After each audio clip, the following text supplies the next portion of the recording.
Hi, thanks for tuning in to my official YouTube channel. Make sure you subscribe to my official YouTube channel, like this official YouTube video of mine, as well as go to my website, www.susanmeeling.com.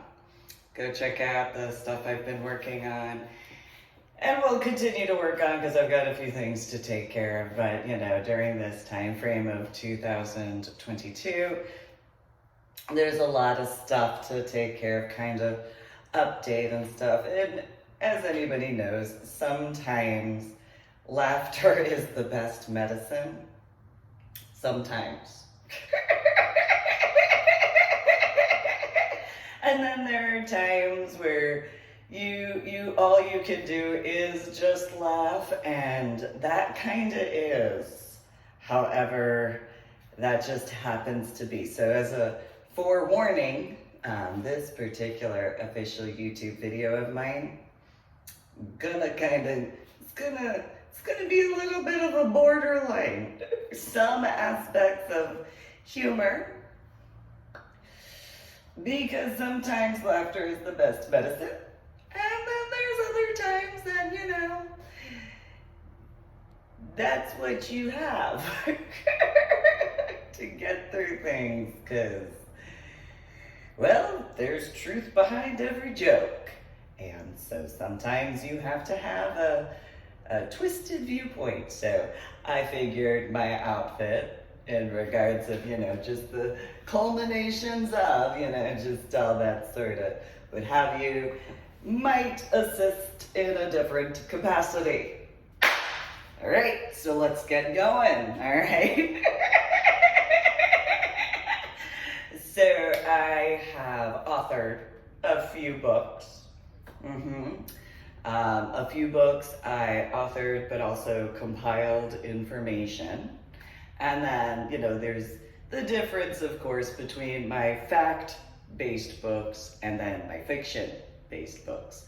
The fiction genre-based books I label as such mainly because of that didn't happen in any capacity of in those specifics.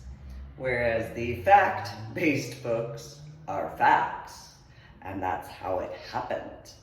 So that's the distinguishing factor between those. So this particular time frame, shortly before the COVID that began in December of 2019, however, officially kicked off in the year of 2020, during that time frame of essentially between more so October through December of 2019, I was doing some journal blog updates, the ornery PSA on my website, www.susanmeeling.com. And I also was authoring a few books at that time while working on my Medal of Honor art project, which is in my charity section regarding www.susanmeeling.com. And so during that time frame, I was dealing with the after effects from how my son and I wound up in Washington State after the Stody LaRue concert in March of 2013. Additionally, being above the Mason-Dixon line and a few other factors as to the year of 2019 and a few specific situations because of what occurred. So as a quick little recap, in 2019, around July, I had returned to the state of Texas to go and speak with some scuba divers I once knew at that time. And the situations in comparison to actually going the way I would have thought would be best, they went the way they did. And so instead of the common sense factors regarding the civilian recreational scuba divers, it went the way it did instead. And And so, it's okay, I know that I've already proven myself when it comes to my scuba diving. I know for a fact that in reference to most specifically my Vandenberg scuba dive, I know the reality as far as the information that would actually be there and where. The civilian side of that is very different compared to the fact that I'm medically retired from the Army and I have a blue ID card as far as the Armed Forces of the United States of America. So I have a little bit of an understanding that civilian recreational scuba divers wouldn't know about. Not even, most likely, up until possibly even this official YouTube video of mine. And so where some people might have opinions, then there's reality. So those updates, if people didn't know that I had been invited in comparison to the form and the tests regarding Marine and Science Technology School in 1996, if they didn't know I was actually personally invited to the school, which for, again, the clarifications, the legal forms having to be filed and, in the official capacity, aside from the fact you don't get invited to a school in that capacity. For those who don't understand Marine and Science Technology School in that reference, it's kind of like somebody from a college university shows up to your door and says, "We are inviting you to attend this school. You just have to do this paperwork. You're already accepted-ish, but by formalities, you gotta do certain things." I was just 12 years old at that time. That's all. And I've clarified since the year of 2019. More so, I believe I started really going into certain factors such as my grandpa Gavitt in regards of 2021, more so than 2020. And so, but I had published these books towards the end of 2019, in the beginning of 2020, regarding my scuba diving, which again, PADI, or Professional Association of Diving Instructors, being in the state of California, who knows how democratic policies are about governmental stuff. And what sorts of situations would be for someone who's medically retired from the Army who didn't graduate basic training but has a blue identification card starting at the age of 18 years old. How many little, pun intended, because of my hair color, how many red flags could it be that instead of going and becoming a scuba dive instructor, earning 26 scuba diving certifications without being in a relationship with a scuba diver? How many, and then that Marine and Science Technology School with the Navy attachment. That technology stuff, it is as it is. How many little red flags of hello, pay attention. And then, someone such as myself with a blue identification card, and what clearance background do you have to be invited to go to MAST for sure? Here's an example. When I actually got to the recruiter station for the Army, for those who know how background checks go, the recruiters sent a facsimile regarding my initial paperwork for enlistment, and within 15 minutes, the fax came back saying what my clearance was, and so I was on a fast track.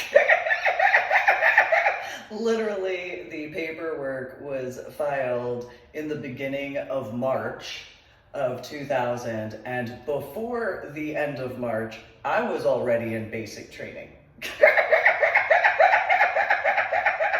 For anybody who knows how that process was in the year of 2000, where they didn't use computers very often. They did, just not at that level that is now. So, you know, like, for example, in the recruiter station in the year 2000, there were 2 computers in the entire recruiter station, and that includes Top's office as one of those computers. So just for that kind of, you know. And it was Crystal Lake, Illinois. So then there's that, as far as that high school didn't have a computer lab. So then you have that for that example regarding that. So 15, 20 minutes maximum after the recruiter sent the facsimile out for whoever to do the processing at whatever agency area, and then, you know, and she just had this symbol on my paperwork. It's just a symbol. It wasn't a clearance word, it was a symbol. It's a Greek letter. Which then, of course, because of what I dealt with after having been moved from New Jersey to Illinois, I got pissed. Because it was one of those, excuse me, and this happened, by the way. I had to step outside because I was pissed. I was so mad because I couldn't have, when I had transferred, they said Greco-Roman Latin wasn't considered a foreign language. And here comes this piece of paper that has a Greco-Roman, or mainly Greek, letter for my clearance. And I was hot. I was hot under the collar. I was mad because it was, and so like, there were people that I spoke with that were in the little sidewalk area. They're like, well, what's wrong with that? In Crystal Lake, South Bend, they said Greco-Roman Latin is not a foreign language. How is it that this is this, and then the Army goes and sends a fax, and all of a sudden there's a stupid Greek letter? What the? And so some people looked at me and they were like, where did you learn Latin? That's not the point! What is going on? I was mad. I went out back after that and I started doing push-ups. I was so mad. The recruiters were just like, are you okay? Yeah, I'm fine, I'm okay. Yeah, no. Doing just the push-up. You know, and they're like, you know, if you're upset, we can give you a suggestion on how to do push-ups. So before they said anything, I just pushed myself up while doing a push-up, clapped my hands, and then put my hands down as a diamond, and then pushed my hands up. And they were like, we weren't going to make that suggestion. We were going to say you could do jumping jacks, but you know what? That looks like it might be a little bit more assistive to you right now. You seem a little upset. We're going to be inside doing your paperwork. Yeah, no, I'm upset, but I'm cool. I'm cool.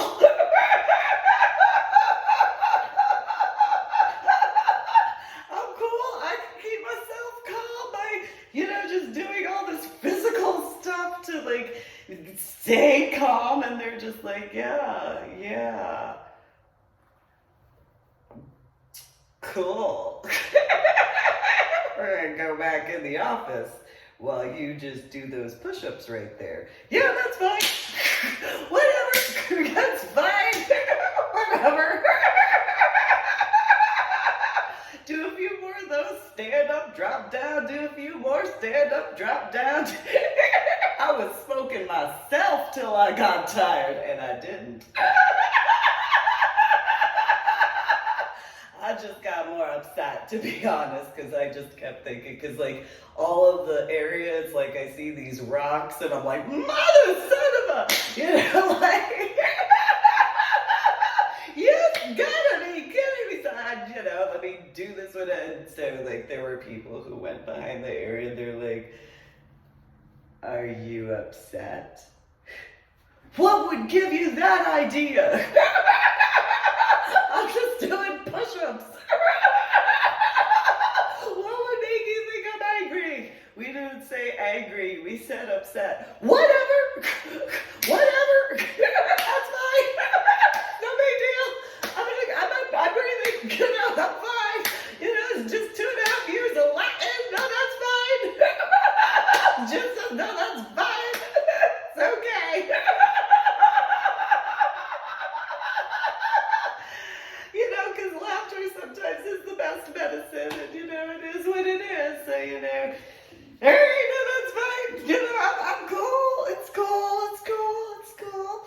Yeah, no, I'm in a good mood. No, that's fine. Yeah, I mean now, because, you know, whatever, that's fine. No, it's okay. It's okay. No, it's no big deal. You know, it's just 2.5 years of ruin left. No, that's fine. Just 2.5 years. And then the army goes and has that. No, that's fine. No, I'm okay. What would make you think I'm upset?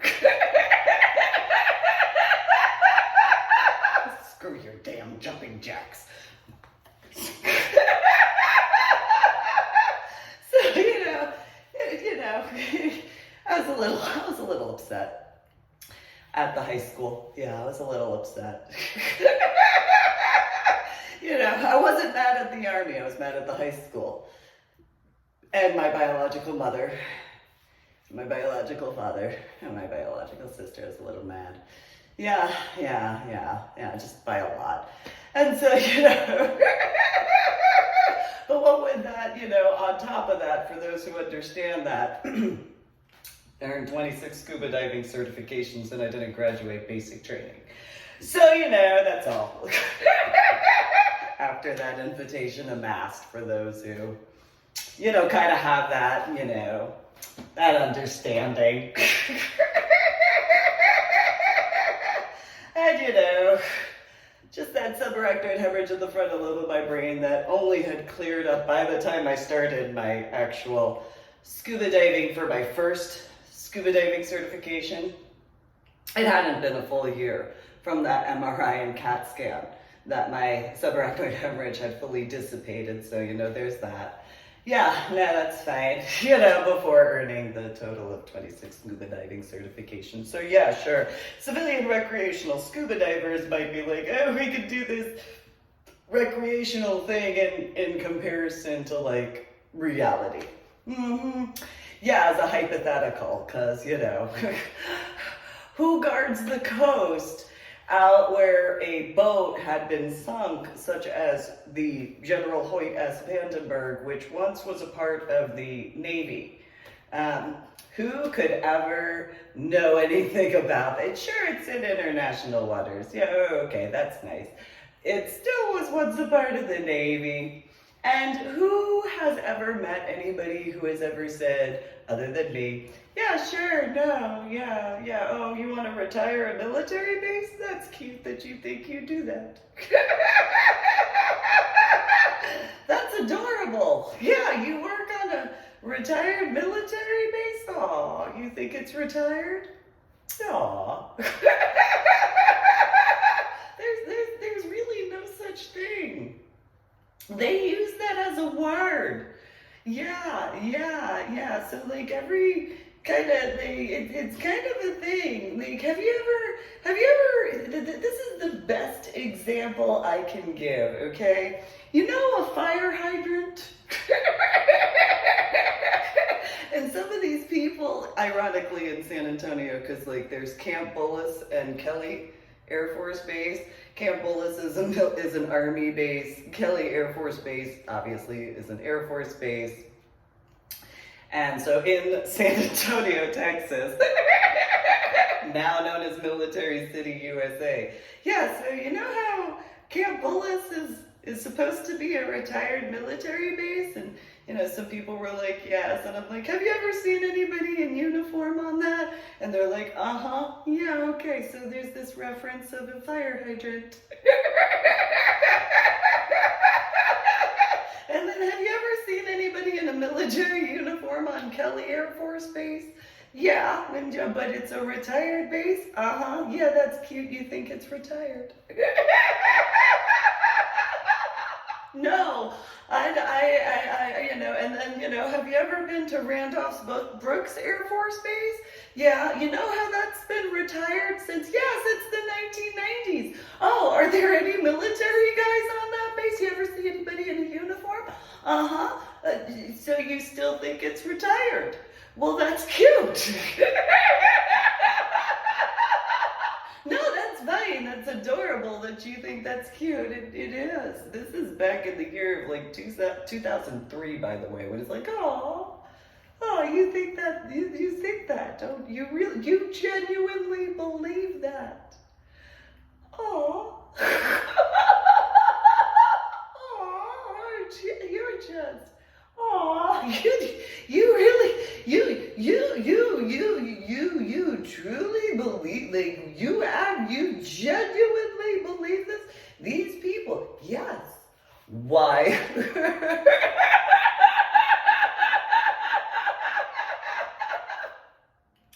Why would they call it a retired base? Well, they don't really call it that. They say it's retired. And yet you see military guys that go on that base in their military BDUs. Yeah, okay. So that's kind of what you need to know. Like, I don't know. It seems a smidgen common sense to me. But you know what? Whatever, and so then usually I dealt with, well, you hadn't trained, you didn't graduate basic training, what do you know? Well, I do know what I see. This is an irony regarding the National Anthem. Oh, say, can you see all those guys in their BDUs as they go on and off the military installation that you think is retired? That's cute.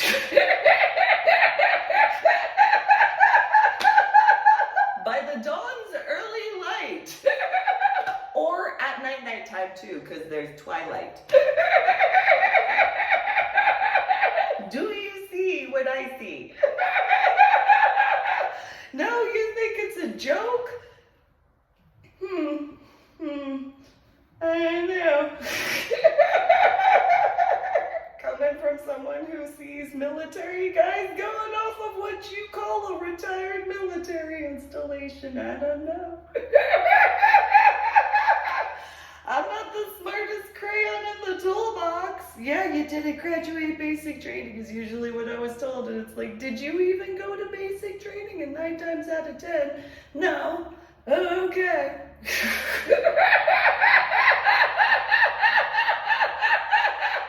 Oh, no, that's fine. That's great. Yeah, sure.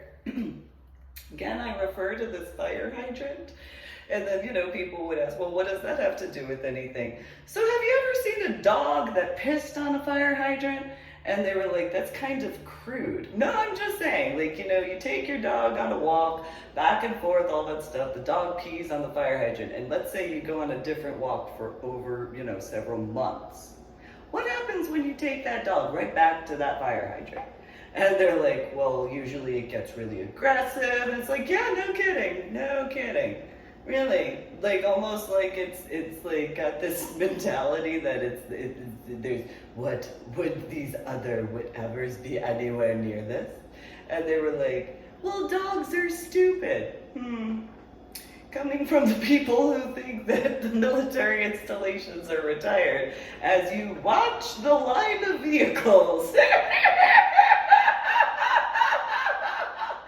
have guys in BDUs. And I'm not being sexist, it's an East Coast term. The guys, they go on and off the military base with their BDUs.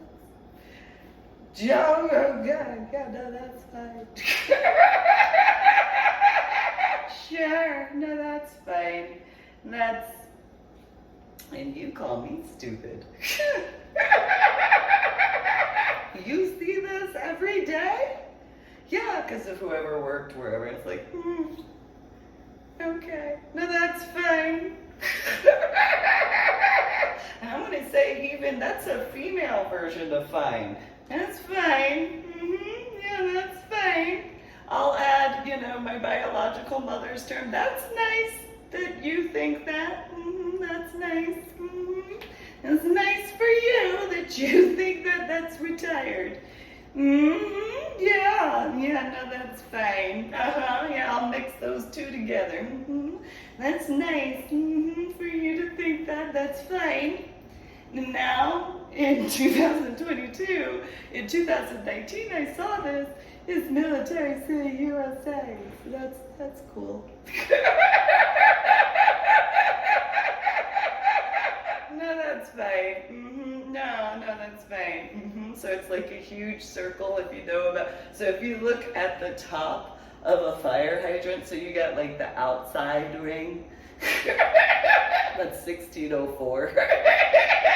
And then the little top bolt right there, that's like, 410. And then because of the way the main roadways go out, it's like the little texture of whatever. It's like, well, look at that. Look, there's Military City, USA. That's fine. Nope. It's civilian recreational scuba divers. I did it first. So, I went deepest. So, that's right. As far as that's concerned, and since I was born in the year of the dog, there you go.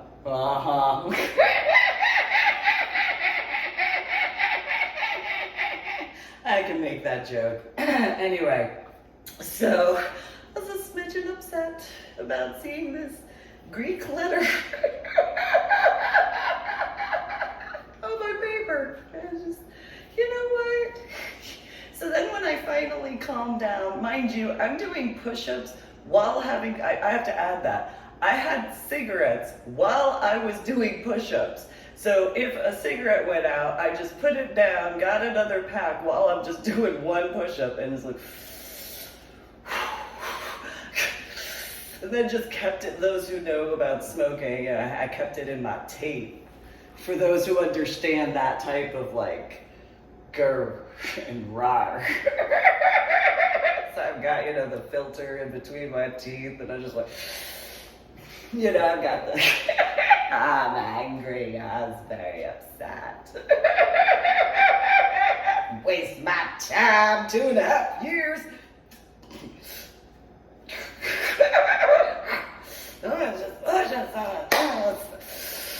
So bad.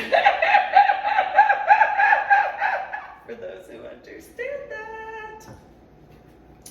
Especially if you smoke cigarettes, you really understand that. Or if you have ever smoked cigarettes, you truthfully understand that. Especially if you've ever smoked, you just know.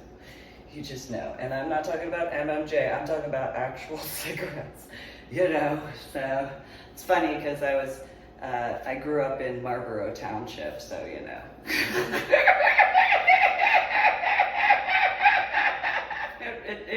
It just so happened to be my favorite brand of cigarettes. I did like that Blend 27. That one was a really good blend. I liked that. And then, before the other additive stuff. But yeah, that was good. And what was it? The Southern Comfort? I think that was the other one. That was pretty good. That one was pretty good. But yeah. At that time, I think I had Marlboro Reds that I was smoking. So, I can make a joke about my hair now because I was hot. I was angry, but I knew how to channel my anger while smoking myself and smoking a cigarette.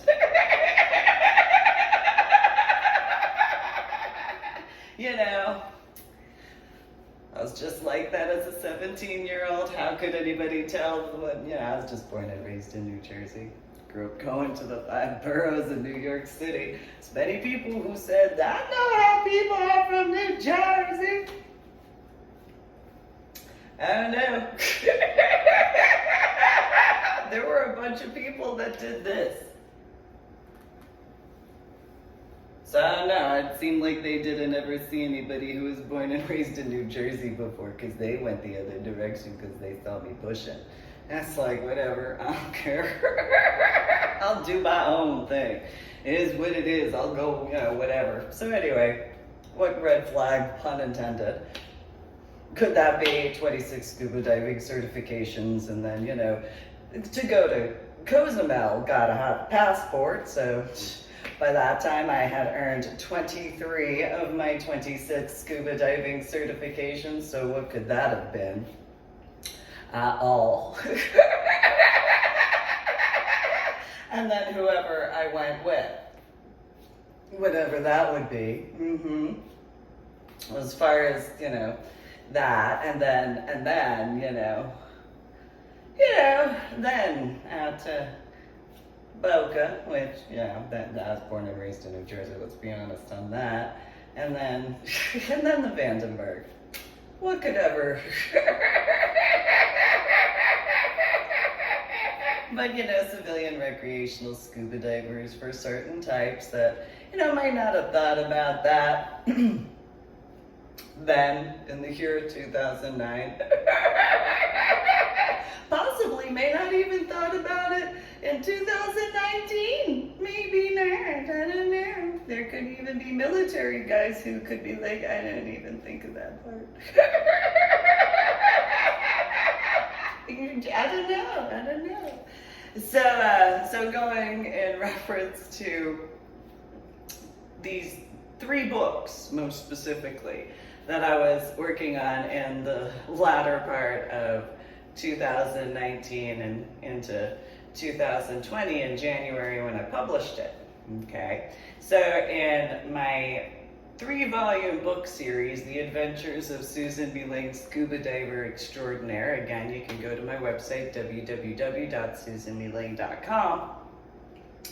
I arranged it similar to finding a silver lining in regards of when I was in medical hold unit, most specifically. So the way I had put that together was whenever I was explaining something in writing, I did this. Remember, this is like, you got to keep this in. I did this on purpose because it was like, yeah, no, this is what I dealt with. So like, remember that. So people in reference of finding a silver lining, it's kind of like, so you military guys who understands, so this is what I did. And then, as far as civilians are concerned, like, yeah, this is what I was dealing with. And so, in regards of the first book, The Adventures of Susan MeeLing, SCUBA Diver Extraordinaire, I did this similar thing. It's a pattern of behavior, but because of scuba diving being as serious as it actually is, I don't care that they, in the civilian recreational sector, call it recreational scuba diving. It doesn't change the fact that you are descending into the water. Think about it this way, okay? Wherever you go, you're descending into the water with a thing that looks like a large binky, okay?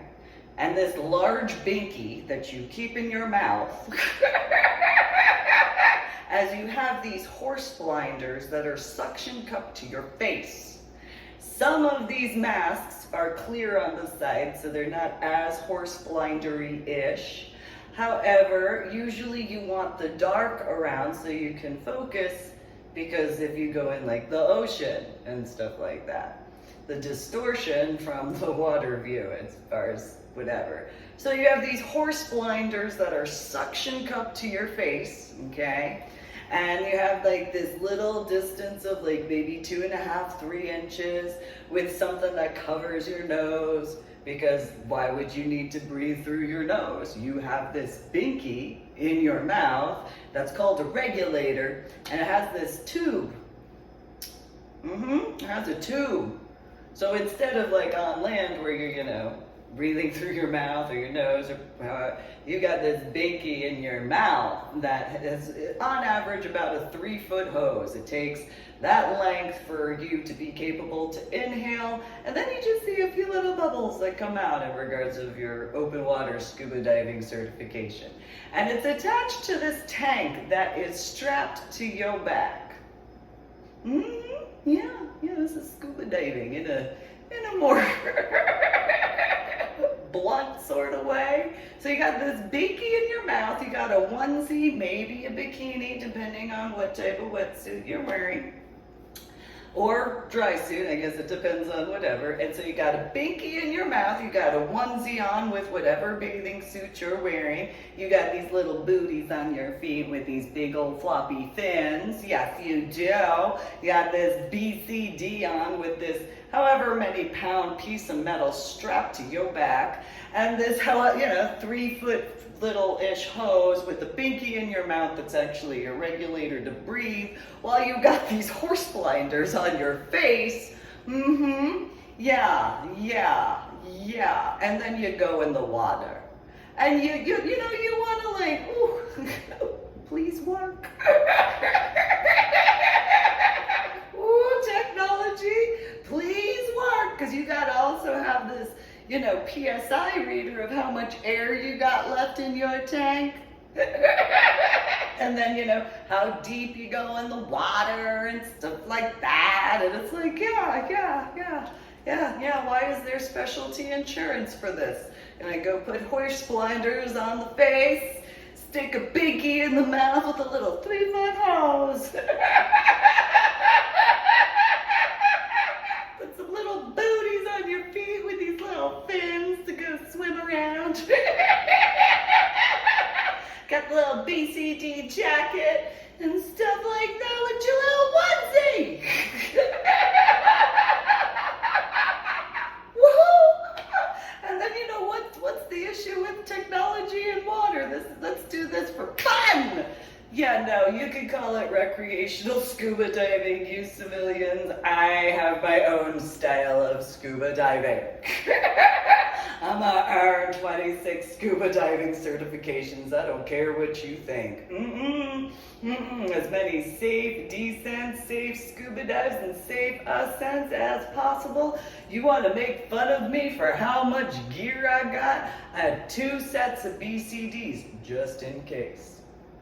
I have my wetsuit that was a 2-piece. It was a Farmer John.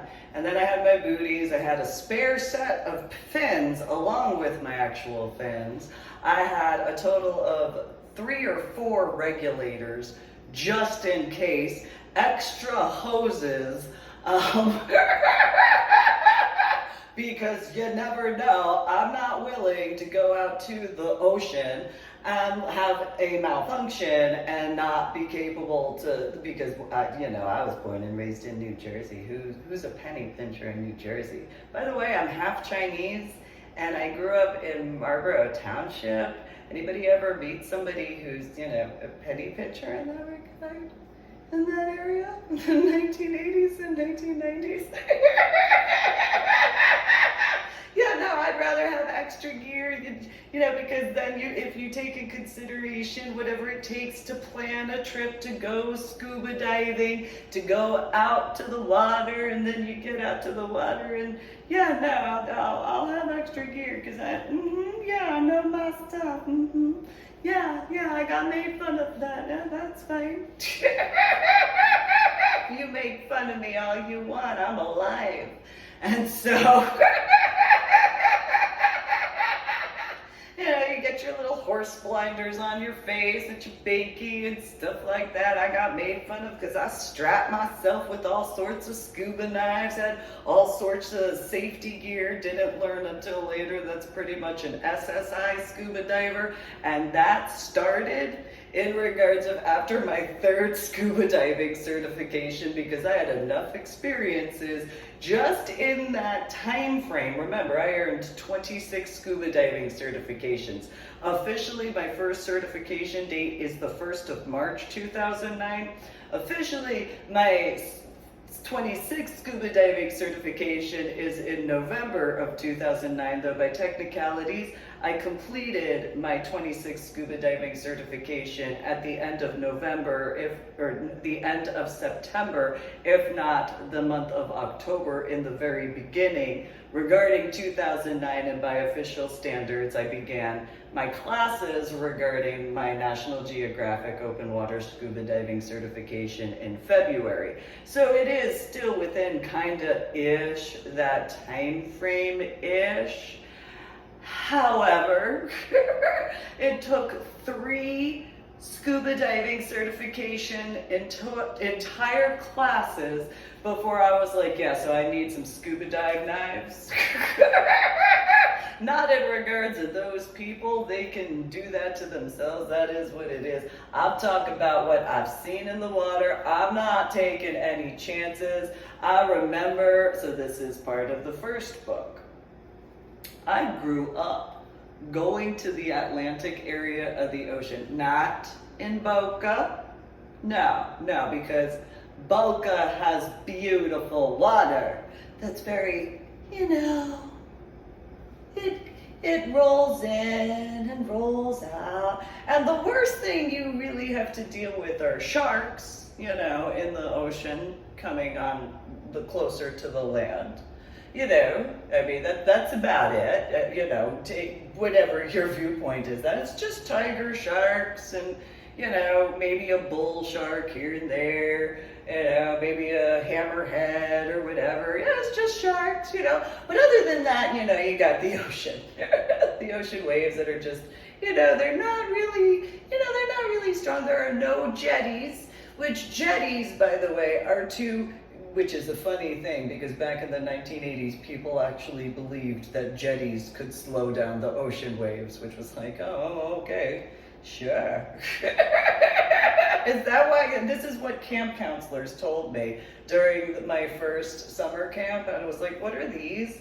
In regards to 7 President's Beach. And they're like, oh, they're jetties. What are they for? Other than I see people walking out on them, what are they for? And these camp counselors told me that the jetties were to slow down the ocean. Huh. So you think, let me understand this. This little half a mile, 3/4 mile area of 2 rock formations, you think that's going to slow down the ocean? It's the equivalent of all. You think that's a retired military base. And yet you still see people going in and out of the military base in uniforms for whichever branch of the armed forces. Aww. So in that reference where, you got these jetty formations, like, aww. So how big is the ocean? No. Camp counselor that is taking a break from college. This is awesome. Great. No. So what college are you going to? Awesome. Good to know that. So you believe that these jetties, these rock formations are gonna just, you ocean, you see the sign of these rocks? Do you see these rocks? You better slow down, ocean. These rocks right here are rock formations. We on land above sea level are like,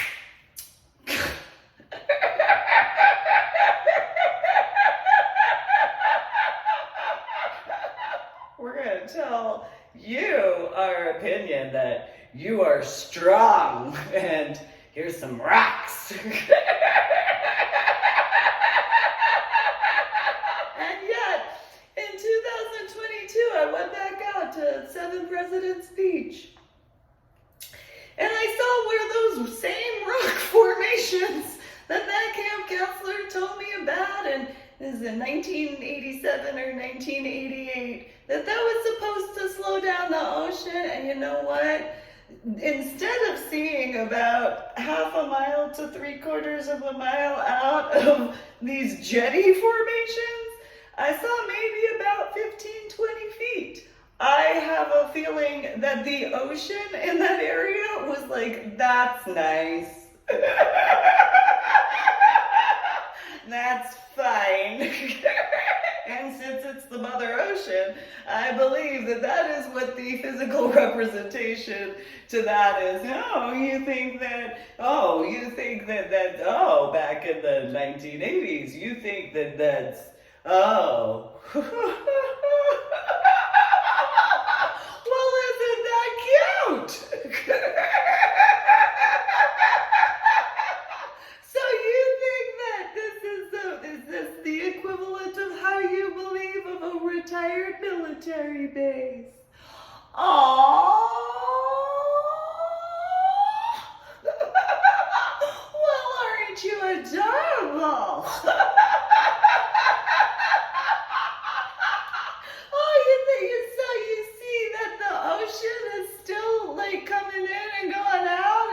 the ocean lives?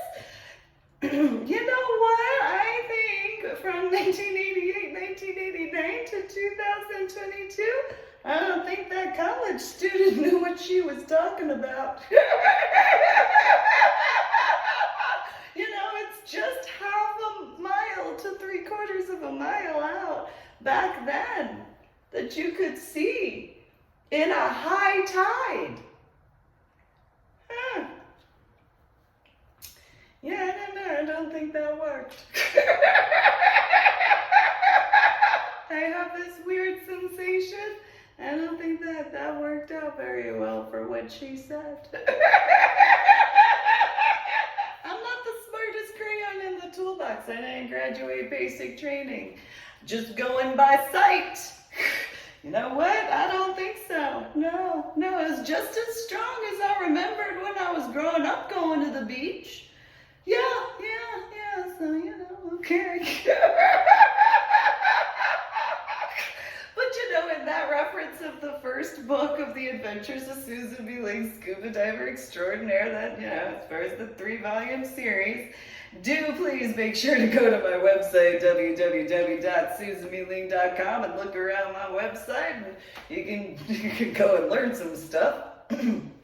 So in that reference, you know, just swimming in the Point Pleasant area of, you know, retired military base Point Pleasant, however you want to view that, 1984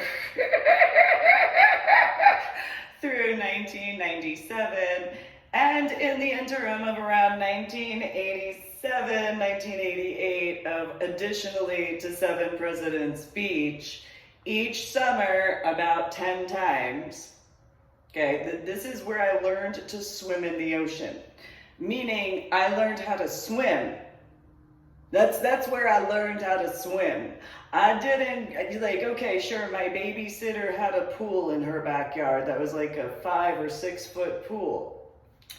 In the year of 1985 or 1986, I convinced some guys to assist me to make a whirlpool, because I thought it would be cool to test my swimming, because I was upset that I wasn't going to the beach for another week.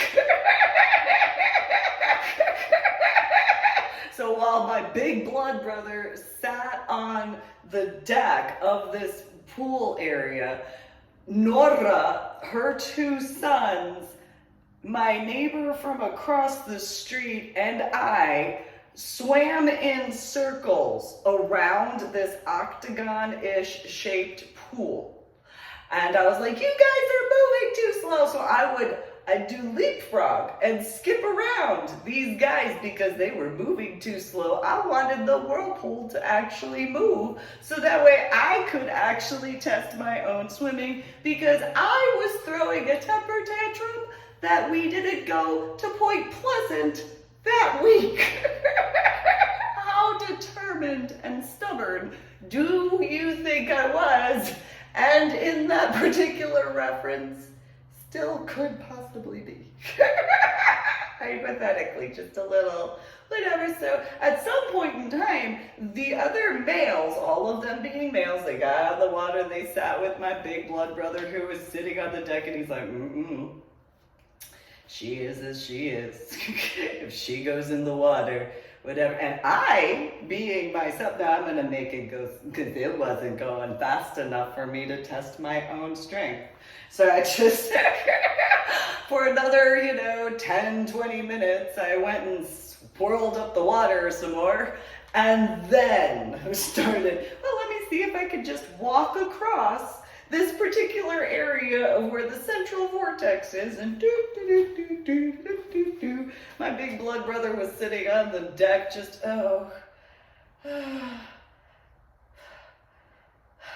and then Duke, it was technically Joe Jose's dog, but he's my dog. And so he's sitting there and he's got his paws over the edge of the deck, like it's okay, Duke, I'm okay. He's a good puppy dog. I'm a upset right now. This is the precursor to, what is this sign?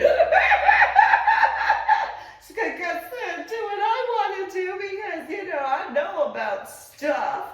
And so I am going to be prepared. If none of you guys are at the minimum, I'm going to be prepared, which my big blood brother understood that part as well. So, but in reference to the adventures of Susan MeeLing, Scuba Diver Extraordinaire, at the age of 2 years old, I learned how to swim in the Atlantic area of the ocean at Point Pleasant Beach.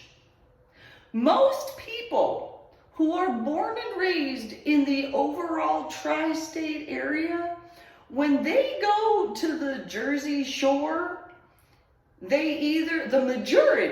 majority do, if they go in the water. If there are kind of a few levels that they get to, they'll allow it to get to their ankles, and that's good enough for them. The second level is where they might allow it to get to their knees. And that's about it. And they just kind of stand there. And then, when the waves are receding, this is the depth level that they allow in comparison to the waves coming in. The third level for most people is to their waist, because the waves are still gonna go in the way they do, and usually some of them will go up to the shoulders or maybe over the head depending on their height. And then there's me. Well, how far can I swim out? I feel like, I gotta I want to go. Why are there no surfers out here? This is a pretty cool. But I was also a child, so the height of the waves compared to me, obviously very different. Whatever. I'll body surf then. Woo! And ride the wave how I feel, because, whatever.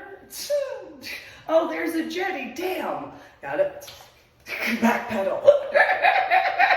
Don't want to hit that. That's a rock. Or a wall of rocks, because it's kind of funny. Out in Montana, there's this wall of rocks, and you can hit it with a hammer. I'm okay. Is that the precursor? I don't know. It's fine. It's fine. I can joke about that Atlantic area of the ocean stuff. So here's all these warnings in the first book where it's like, and I did not go to the YMCA for formal swimming lessons. Not in 1984. No. Not in 1985. Nope, still going to the Atlantic area of the ocean. Not in 1986. No, did not get formal swimming lessons. I went swimming in the Atlantic area of the ocean. Not in 1987. No, that is about, possibly 1986, 1987 is when I'm making a whirlpool in the pool in the backyard of my babysitter's house. No, but I'm still going to the Atlantic area of the ocean because, no. Not 1988, nope, still going to the Atlantic area of the ocean. So all this, warning, because my scuba diving style is a bit different by a lot. 1989, nope, still going out to the Atlantic area of the ocean, swimming out there. 1990, nope, still no formal swimming lessons, gonna go out to the ocean. That's fine, my babysitter and her friend are from the Dominican Republic, whatever, her husband, meaning Sunny Sonia, is from somewhere near the Dominican Republic. Yeah, go do whatever, he's a director of security. Go on, Susanna. Get yourself prepared, okie dokie, 1990, still going out to the Atlantic area of the ocean. That's where I'm swimming, learning how to swim out there. 1990-ish, 1991, my biological mother goes, you know what, after your sister went to camp, we think that you and your sister should take swimming lessons at the YMCA. Oh, well, that's great. So she's afraid of the ocean? Yeah, you know, the waves or whatever. Okay. So around 1990, 1991 is where I learned how to swim in a pool. Yeah. That's where I got my first swimming lessons as far as that's concerned. So, you know, about on average 10 times each year of 1984, Point Pleasant area, 1985 about 10 times, 1986 about 10 times, 1986 the years my biological sister's born, 1987 about 10 times in the Atlantic area of the ocean, 1988 about 10 times in the Atlantic area of the ocean, and a few more. 1999 or 1989 more swimming in the Atlantic area of the ocean on average about 10 times. 1990, again, going out to the Atlantic area of the ocean, swimming out there about 10 times or more. 1991, go out swimming out to the Atlantic area of the ocean, and that is the year my biological mother is like, you know what, you should learn how to swim in a pool.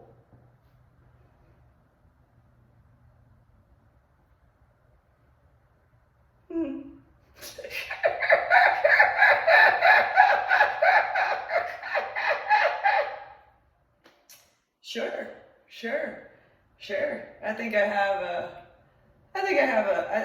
it pretty down pat. So again, in regards of the Jersey Shore, those are the 3 levels, and I am all in the ocean. I'm swimming the length of the jetties.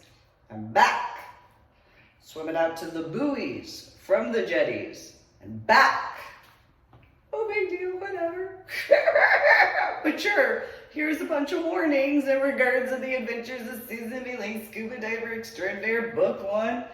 Yeah, I just did that. It's a different version of a water baby, I guess. You know, just, all right, go do that, whatever, you know. I'd see these guys, and I learned later it's called scuba diving gear, and they're walking on top of these jetties, and it's like, what are you guys doing? What are you doing? You know, little doggy paddle or whatever, you know, in the Atlantic area of the ocean, you know, whatever. It's just Point Pleasant Beach and 7 Presidents Beach, whatever. What are you guys doing? But you know, then I needed lessons on how to swim in the pool.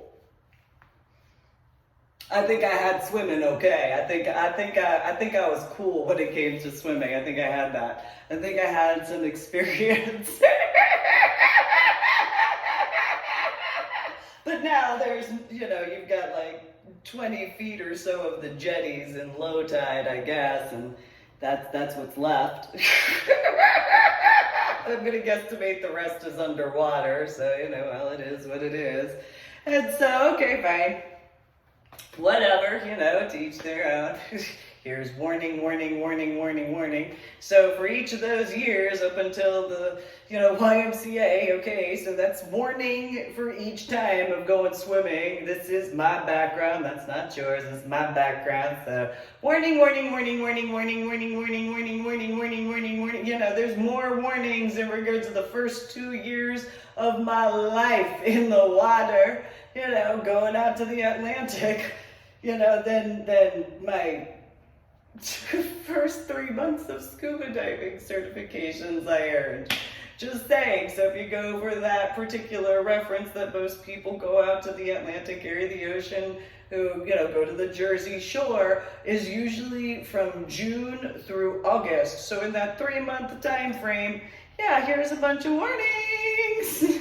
Yeah, sure, I earned whatever amount of scuba diving certifications from whether you take February, March, and April, or March, April, and May, as far as my swimming out of the ocean in comparison to my scuba diving certifications I earned. I'm fairly certain, yeah, those 10 times on average to possibly 15, depending on, sometimes 20, I might have a little bit of a different background, and that's just in the Jersey shoreline. That's not New York State, which is a much more violent area of the ocean. And it's colder because it's closer to those things called glaciers and the North Pole. That's my math. So, that's fine. Yeah, sure, okay. So here's all these warnings as far as the first book. And then after I learned how to swim in a pool. Common sense, I don't know, it really must be a superpower. You would think that I'd learn how to swim in a pool before going and swimming in the Atlantic area of the ocean, but whatever. It is what it is. No, that's fine. I obviously survived. This is the 24th of April, 2022, when doing this recording for my official YouTube channel. Please make sure to like and subscribe to my official YouTube channel and go to my website, www.susanmeeling.com. So yeah, cool, doing all that, that's fine. Here's all these warnings in book 1. Give that background beforehand regarding finding a silver lining, because finding a silver lining was published in 2014, so that's 2019, 2020 that I'm coming up with the Adventures of Susan MeeLing, SCUBA Diver Extraordinaire. So you got all that in addition as far as all those additional warnings. As far as this is what I dealt with, this is my childhood, this is the verifications and clarifications that, you've had the time frame from 2014 or whatever into 2019, 2020. You've got that amount of time. There's all that amount of clarifications and verifications. You've had the warnings. And so again, most people, when they go out to the Jersey Shore, I don't know what most people think of, depending on their age. That's if they go to the water. If not, they play volleyball. Or they lay out and just get a tan. They might have a picnic or build a sand castle. And then, again, there's the boardwalk. So depending on your age, otherwise, that's pretty much it. So, you might go to a dance club if you go at night. Otherwise, during the daytime, it's, fairly stereotypical boardwalk. I don't know, I haven't been to that many, but, it's the Jersey Shore, so it depends on which one. And so, some playgrounds in some areas, which are not in the water, it's outside of the water. There is a water park called Seaside Heights or Seaside Waterworks, or there was. Grew up going to that, and so that was that. And so that's all those warnings in book 1 of the Adventures of Susan MeeLing, SCUBA Diver Extraordinaire, plus all the prior warnings regarding finding a silver lining. And so there's a few, background, like, here you go, this is the reality. And then there's, Marine and Science Technology School with the Navy attachment. What would the Navy notice about a child who would go swimming along the jetties? How difficult would it have been if there were any of those Navy guys, maybe a Marine Corps guy, or possibly a Coast Guard guy that would know about those jetties in those areas? More specifically, when I was going to Southern President's Beach, and those scuba diver guys, who would know? And, it was just during summer camp, and we had Marlboro recreational summer camp shirts that we wore when we went on field trips, so how much could that stand out?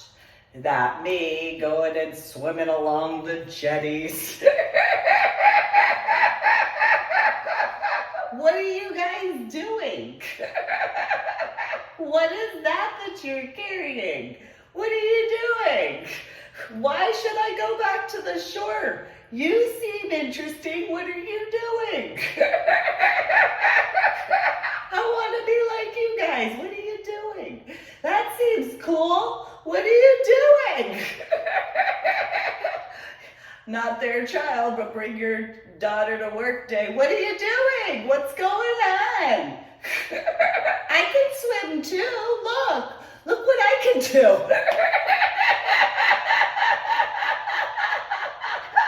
Oh, look. So what are you doing? Why are you doing that?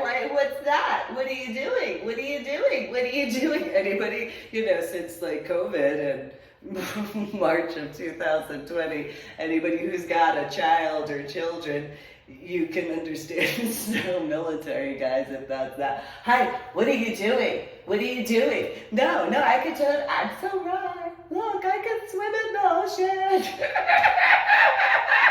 Why did I get invited to Marine and Science Technology School, going to a school township recreational camp? How difficult would it be to not at all? It's just not difficult to figure that out. Hi guys. And apparently in Cape May is where the coasties go to basic training. Hi.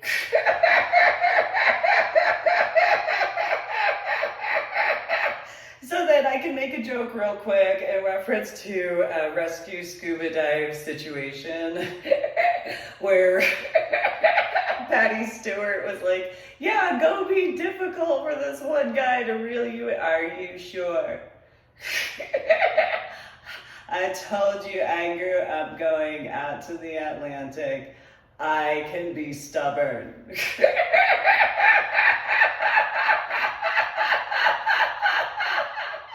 And just be really difficult. Okay, so like for example, for any one of those guys that might remember as a possibility, I can make a wave. Oh yeah, there's the ocean. You little. I'm strong. First grade. So it just is as it is. It's cool. So there's all these warnings of like, hey, I am about life. So sure, yes, I personally did this, that's fine. I care about life. And so here's all these warnings. Sure, I can make a lecture in regards of joking around and being satirical in that comedic sort of way, but it doesn't change the facts, that it's still the facts. And so in that reference regarding, if there were any that didn't pay attention to that being a warning, because the first book is mainly warning, warning, warning, warning, warning, warning, warning. Second book is warning, warning, warning, and all that stuff, and I start getting into my scuba dive stuff. And warnings. And then the third book is a bunch of warnings in a heavier amount, all combined, similar to how I wrote and compiled Finding a Silver Lining in reference of the Adventures of Susan MeeLing, Scuba Diver Extraordinaire, Book 1, Susan MeeLing, or The Adventures of Susan MeeLing, Scuba Diver Extraordinaire, Book 2. So you can refer to Finding a Silver Lining in that reference. Again, you can go to my website, www.susanmeeling.com, in the books section, and you're capable to see that. So then Book 3 and Book 2, yes, okay, there's a few pictures in Book 2 of when I had time, so you got Book 3 and you got all those warnings and some pictures and explanations, but you also have to take in consideration, okay, so go out to the Atlantic or the ocean around 1990, 1991. That's when my biological mother's like, and you should learn how to swim in a pool. And then in 1994 or 1995 is the first time that I go out to a lake. This seemed backwards. It seemed like I probably should have learned how to swim in the YMCA or whatever swimming lessons before going to a lake. That seemed probably a little better. And then the Atlantic area of the ocean. If that was a concern for my safety. However, whatever patterns of behavior that can be associated regarding that. So, COVID happened. Ironically, in March of 2020. The time frame of my first scuba diving certification I earned. In comparison to the entirety of details, to pay attention to those warnings, because common sense would dictate if you had intelligence, and if you had common sense, and if you actually cared about life. Because it's not just the dives themselves, it's what occurred during these dives, as well as the depth level of the dives. So in 2009, the depth levels of the water areas in the state of Texas were much deeper than the year of 2019. So, and I had written some journal blogs about this on the Ornery PSA on my website, www.susanmeeling.com, where Clear Springs Scuba Park once actually was a lake. It's the irony of the Biodome movie, because if you take in consideration before the males who get locked into the Biodome area, they go to an area where a lake had literally dried up and the land pushed upward to where the lake had once been, and it was just a flat surface. And so in Clear Springs Scuba Park, you can actually see that in the references of the measurements when I went scuba diving back then, in the year of 2009 compared to 2019. I actually looked some of this stuff up online as far as the different versions, because they have it in feet in comparison. So Austin, the area of Lake Travis, I'll acknowledge it looks deeper. It does. It actually does look a little bit deeper-ish. I should say it looks more wide in comparison to what it had before. So it looked like maybe some ground areas kind of went into the water and it kind of flattened out. It kind of looked like that. But in regards of Clear Springs Scuba Park, just driving up, I could tell before seeing anything in the actual water, because there wasn't ever a point in time where they had the YMCA version of the split line for the pools, for the lanes at Clear Springs. They didn't have cattails when I was scuba diving in the year 2009. It was literally the way Lake Travis looks, where it's just the grass area and then there's the water.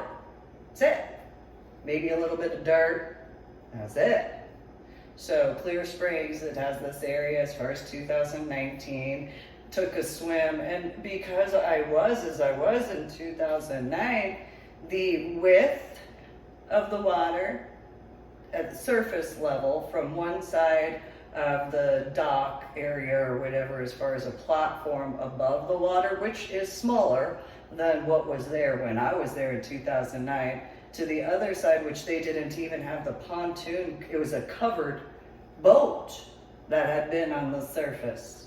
They didn't even have that in 2019 like they did in 2009. That's actually, that covered area of the dive platform above the water, that's where the rescue scuba dive situation had occurred, in regards of where we went in the water, and that situation where instead of, in that time frame, going from help to pizza when needing assistance anytime.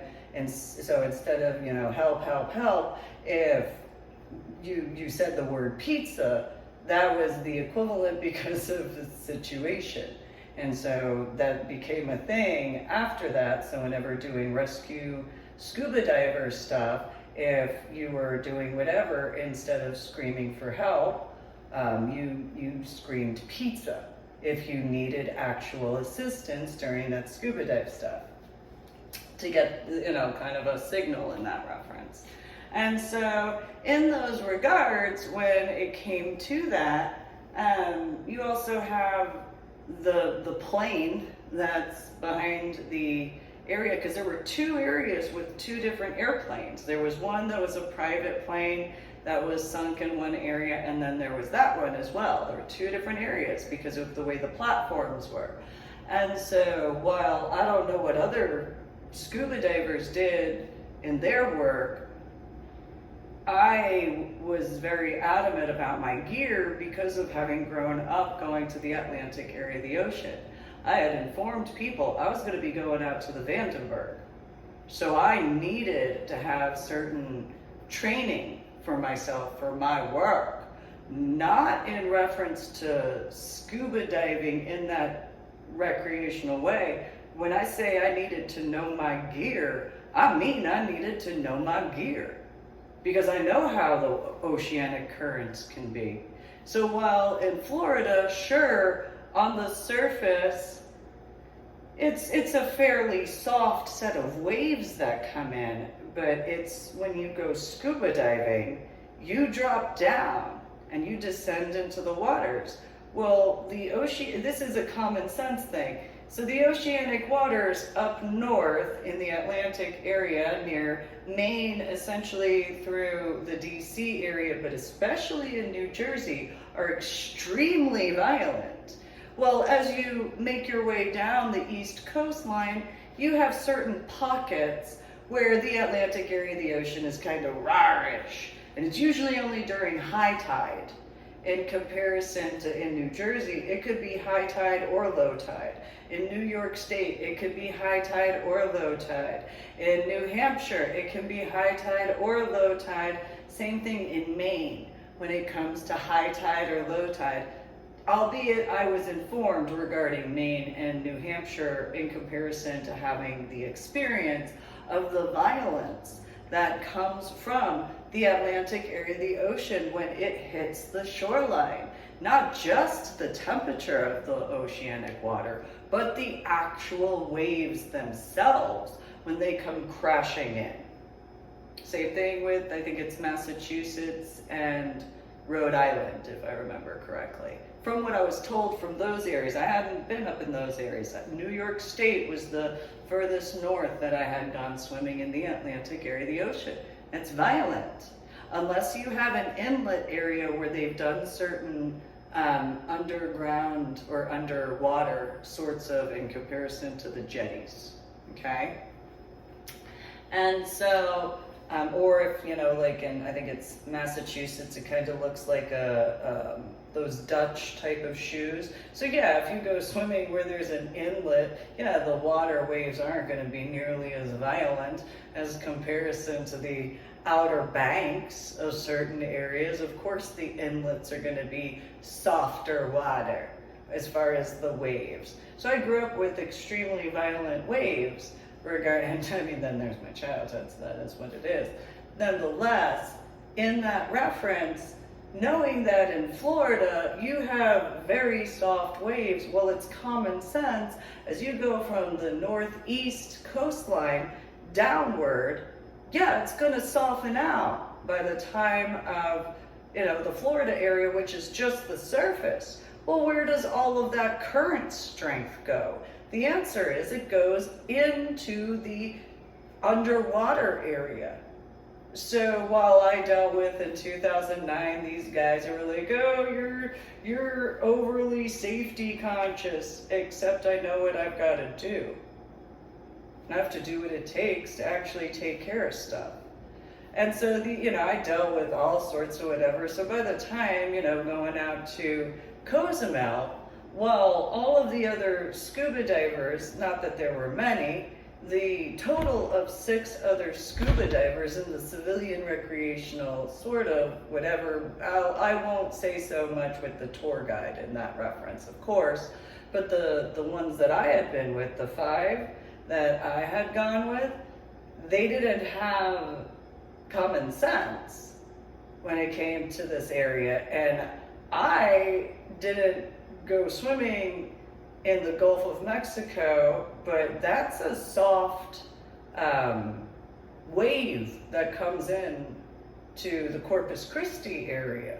It's a very soft wave in comparison to the Atlantic, so it's one of those, okay. I saw the water as far as the surface and stuff like that, and some of the guys had whatever opinions regarding the 3 males and 2 females, and it's like, that's your opinion. I'm gonna learn the hard way. And so when it came to the Shoreline Dive that I explained, and if I remember correctly, it's the 2nd book of the Adventures of Susan MeeLing, SCUBA Diver Extraordinaire, I dropped down along the shoreline. And these 2 scuba divers that one was my scuba dive instructor from before, the other was from another school. I look up when I landed at the bottom of the area of the Gulf of Mexico, and I waved as I was standing on the floor. They saw the poof from the silt, and they were just like, you know, at the surface, when we did our surface interval, they were like, we can't believe you totally did that, that's amazing, blah, blah, blah. And it's like, yeah, okay, whatever. Because I was more upset that when I had gotten up to the same level, they weren't within a safe distance. This goes back to my training when it comes to my explanations as far as scuba diving. So I had the guy who was my roommate who had acknowledged moving stuff around, which, why would you ever do that? No wonder regarding SSI scuba diving at that point. But anyway, he was more than 50 yards ahead of me, and he was supposed to be my assigned scuba diver partner, and it's like, yeah, whatever. And then my instructor for my 2 certifications in Cozumel, he's about 35 yards to the side of me. And it's like, do you even have the capability of seeing this? Do you have the understanding from the knowledge what type of sight do you have in these waters? Do you actually believe, and these are thoughts I'm having, you know, do you actually believe so I would go to get closer to, and they would move further away, and it's like, what is wrong with your vision? Seriously, what is wrong with your vision in the water? And so it was as it was. Fast forward as far as the rest of the scuba dives during that time in the Gulf of Mexico, and those, not one point in time, the tour guide at the night scuba dive was the only individual who was closer to me when it came to that particular set of scuba dives for that entire trip, because every other scuba diver, so the ones that were couples, one in reference to my instructor, that obviously my certification was done by then for those 2, he was with his girlfriend at the time. They were at whatever distance between one another, about 15, 20 feet, maybe 30 feet. Same thing in regards to the other couple that were actually married. The tour guide was in kind of a middle-ish area, but he was about, in the beginning portions of those dives, about 40, 45, 50 yards from me. And then the one who was supposed to be assigned to me was more than 50, 60, 70 yards ahead. And it's one of those, what is wrong with you? You have absolutely, I fully understand why SSI scuba divers are. I can't even. I am ashamed in regards to you people as far as your type of scuba diving. That is unacceptable. Your type of people, how dare you consider you, this is why you're civilian recreational scuba divers. You have no awareness as far as yourselves in this ocean. You freaking look down as far as me landing at the bottom in each of the times, and they're all like, oh, you know, cool, hi. And it's like, yeah, okay, so when I go, I get to the same level of, while taking care of whatever, the instructor that I had and his girlfriend, they're off on one side.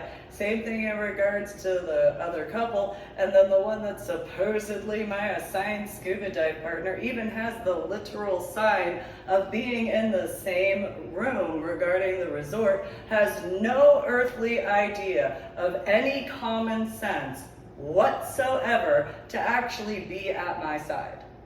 Has absolutely no intelligence to think about that. Just goes on and everything like that, and it's like, I hope that comes back around. Because that, and then the irony, got a poofy fish, and if it wasn't for me and what I took care of, he wouldn't be alive. Or have lived, I should say. It's one of those, you have absolutely no common sense whatsoever. I don't know what you have been taught in regards of scuba diving that would ever make any of you who, if you're instructors in any of that regard, obviously that would ever, what would you ever consider yourself good enough to be an instructor at that point?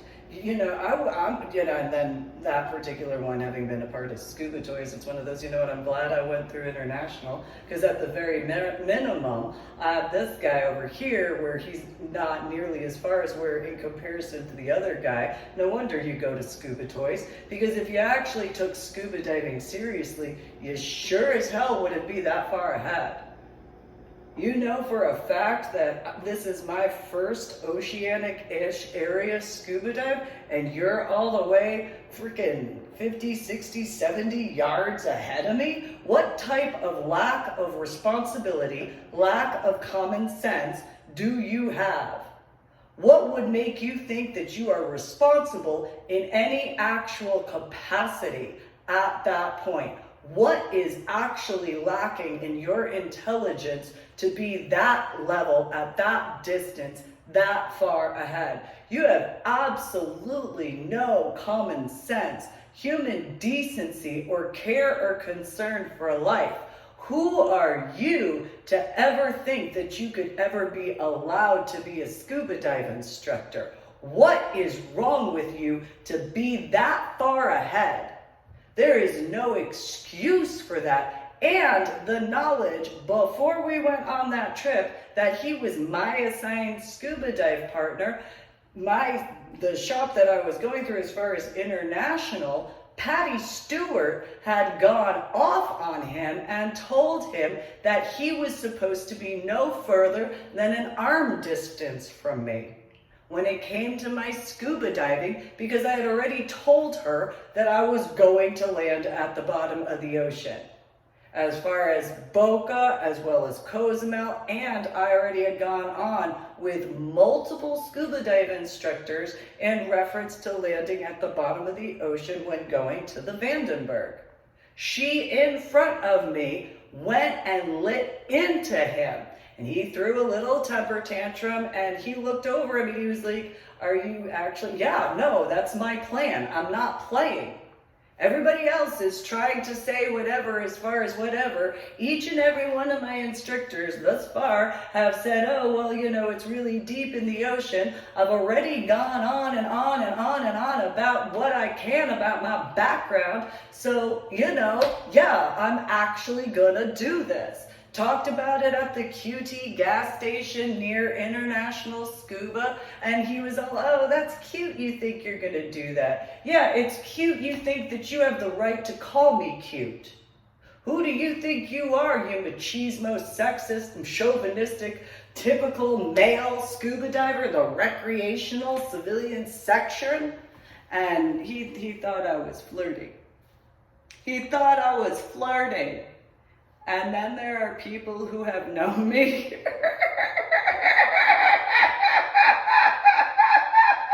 who could easily be like, if you're a masochist, then possibly you could consider that if you are a masochist. If you are not a masochist, though, because leather BDSM, consenting adult lifestyle, I've already gone through my own studies and training and stuff like that. So I know I'm a dominant. I know that I am leather, clearly. And so this guy, and it's like, oh, you're so cute, thinking you're gonna land at the bottom. I mean, and he was the only one who said that to me, and it's like, I don't think you know who you're talking to. I don't think you have the slightest inclination of who I am when it comes to the ocean. Sure, I have no idea who this guy is. I don't know him from Adam. Perfectly being honest as far as that's concerned. So yeah, whatever his background is, whatever as far as that's concerned, that's nice. I guarantee it's not my background. And so it's one of those, yeah, no, that's cute. You think I can't do that. Yeah, no, I just made a whirlpool. With a group of males, and then when they got tired, I continued to make it stronger. I could make a joke about the Gulf of Mexico, and so, I know what I'm gonna go do. And so then, even at the time of the first day there, he had months of me telling him, no, I'm gonna go land at the bottom. And he's like, yeah, it's not that deep. And it's like, it's the ocean area of and at that time I was talking about the Vandenberg. It's the ocean area at the Atlantic. Yeah, no, I don't know who, oh, you're so cute. Yeah. Why don't you call me an army brat while you're at it? Then he did, before I actually said it, and it was, I actually signed the dotted line myself, thank you.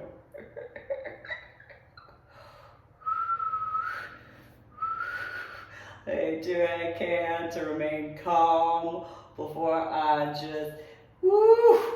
And my car at that time is my little VW Beetle Zippy, and Zippy's just meh every now and then, and it's like, not right now. And she had her issue.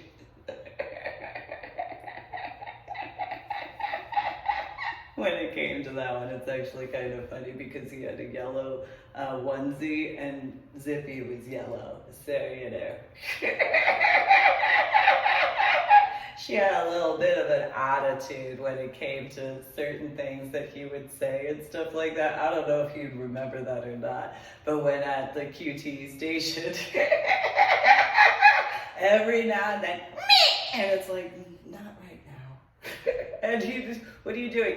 Nothing, I'm just, my car is being herself. She's got a little bit of an attitude. This is why we get along. She could be a little stubborn. She's got a little turbo engine. We get along. And he's like, oh, well, that's cool. Why do you call her Zippy? Because that's my car. It's her name. It's my little bumblebee. And when I said that was, so why would you call it a bumblebee? Because it looks like a bumblebee. It's black and yellow, and that's what happens. It's kind of a thing. I don't know if you know what bumblebees look as. They kind of look like honeybees. They also look like there's a few bee type of whatever, and they're black and yellow. Kind of common sense. And the guy's like, yeah, common sense. And it's like, yeah, common sense. I have no idea. No idea who the guy is, as far as any of that stuff's concerned and all that, whatever. And so it's one of those, that's nice. I'm going to go handle this. So Patty Stewart actually had lit into him because I was volunteering at International Scuba several months before actually going to Cozumel. So she had called him over or whatever it was. He showed up and she's like, yeah, so she's a new scuba diver this year. And so, it's, I don't know if they were doing something to smooth something out or not. I don't know what it was. It was as it was. But it's one of those, I got stuff I gotta do. So I let him know I got stuff I gotta take care of when it comes to the oceanic waters. I went out to the Gulf of Mexico in around 2003, 2004. And I had to take care of some stuff, so I gotta take care of stuff. It is what it is. And he was just like, yeah, sure, you'll land. And it's like, yeah, I have a thing I gotta take care of. And so, it's in some ways, those stereotypical types of males who think that, whatever they think in those regards, because he was from Scuba Toys, and I had gone into Scuba Toys, and whose account is my own? I don't need a man to go and be a part of my scuba diving. I'm me. I grew up where I grew up. I know my scuba diving. As far as what I'm gonna go take care of, I grew up swimming in this area. You think you're whatever. Aren't you cute? Yeah.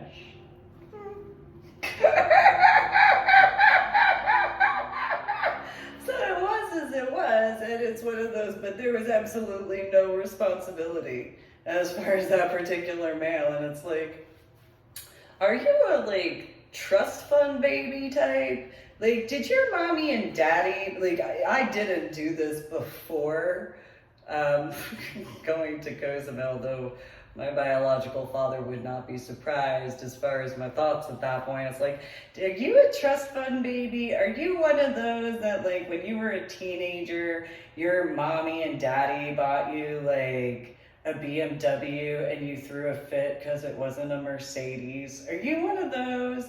Are you is this what Crystal Lake South types grew up to be? Are you one of those?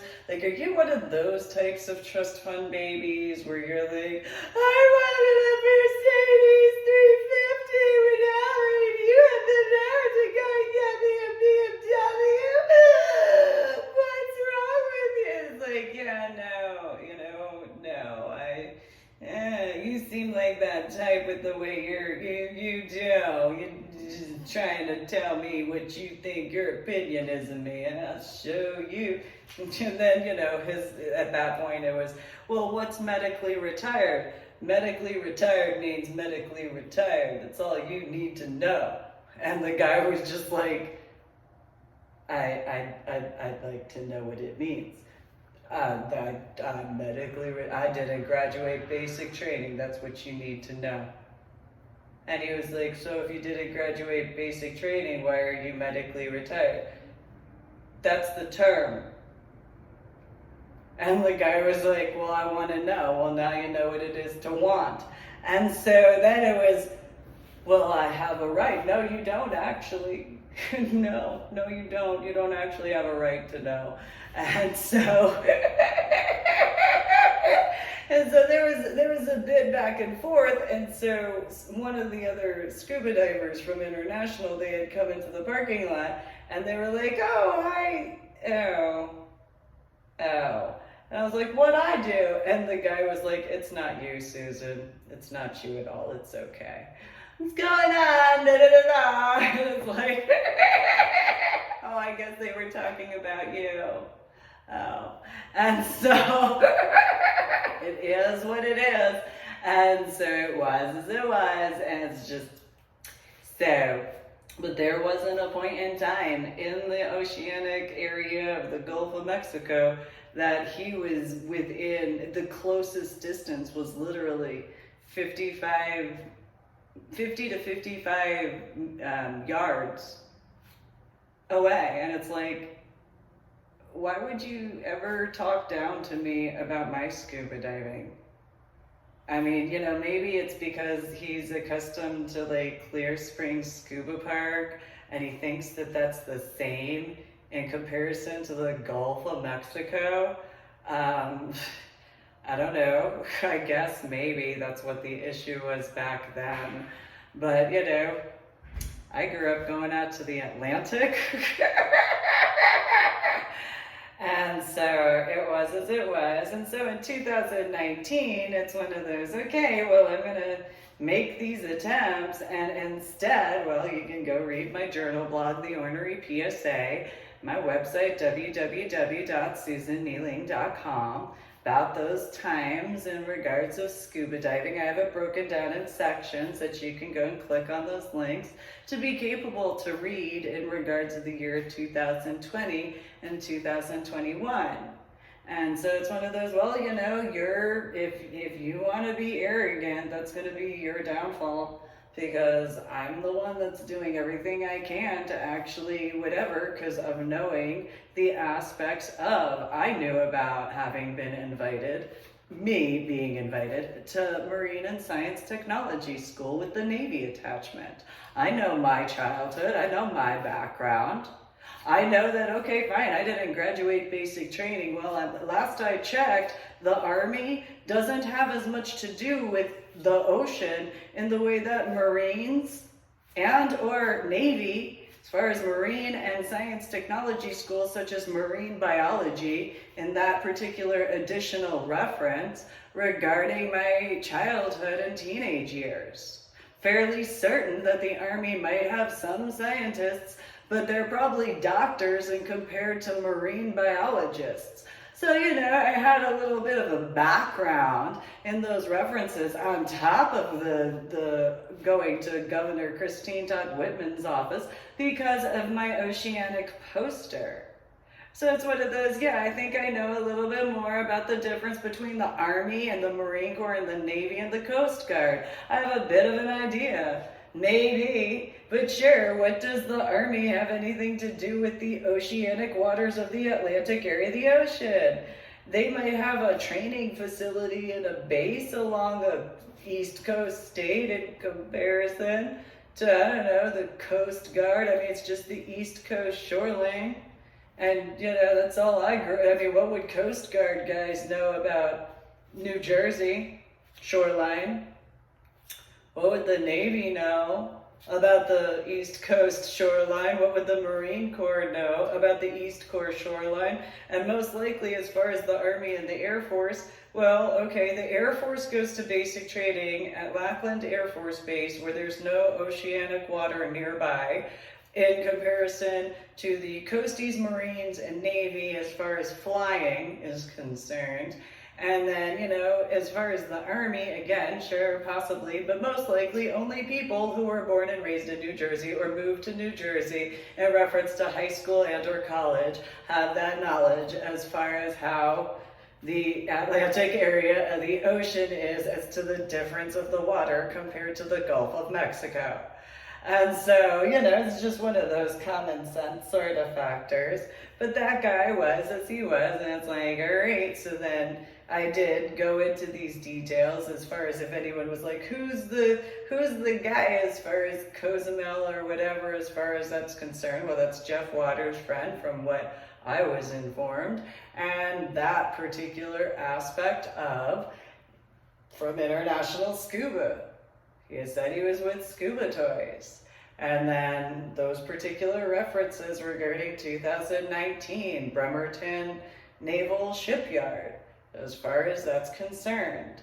And so it would be a really bad situation to use different names in comparison to the legal aspects. Obviously, I haven't hidden that particular reference in regards of myself, regarding my legal widow, but also more in reference of Scuba Dive last name.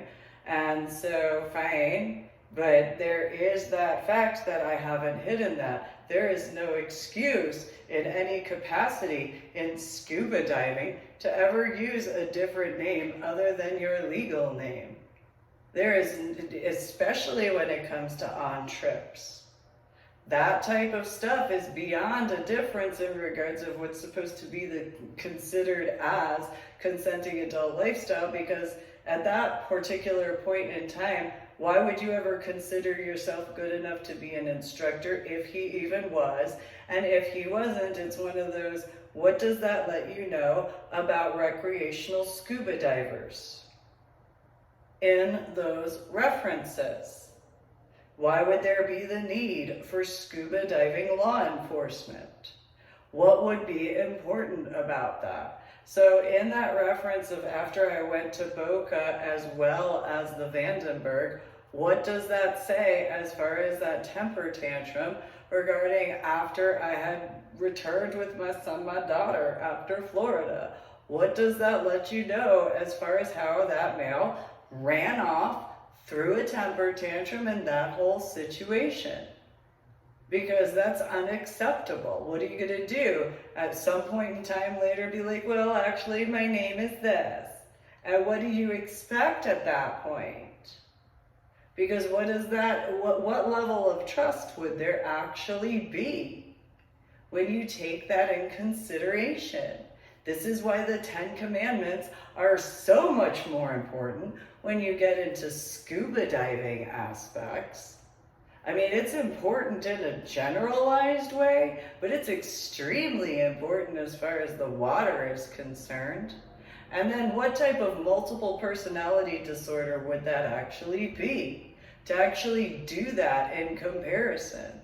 Because in scuba diving, there is no excuse to ever use a different name other than your actual name.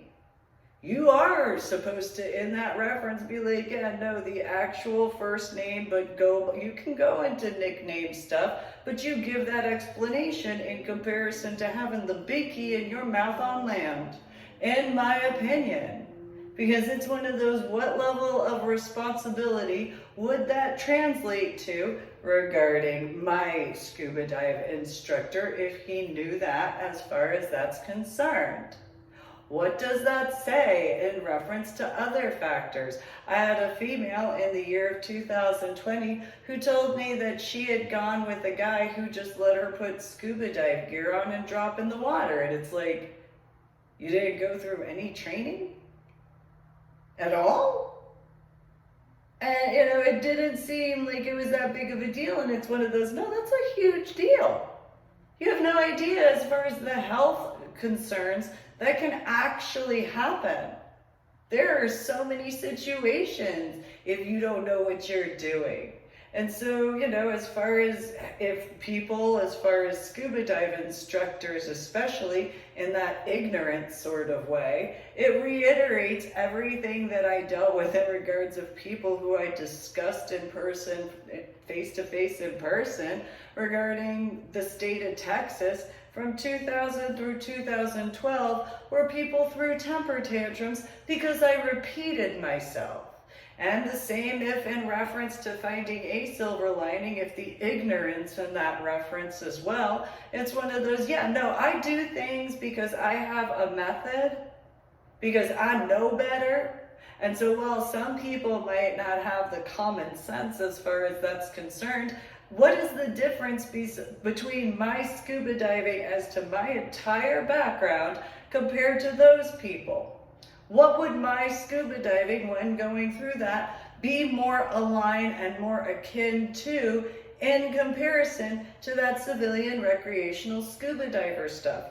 Why would, in regards of the armed forces of the United States of America, would I be concerned in reference to fine? Yeah, I know there's active duty, National Guard, reservists, veterans, dependents, fine. You get into scuba diving, just be careful.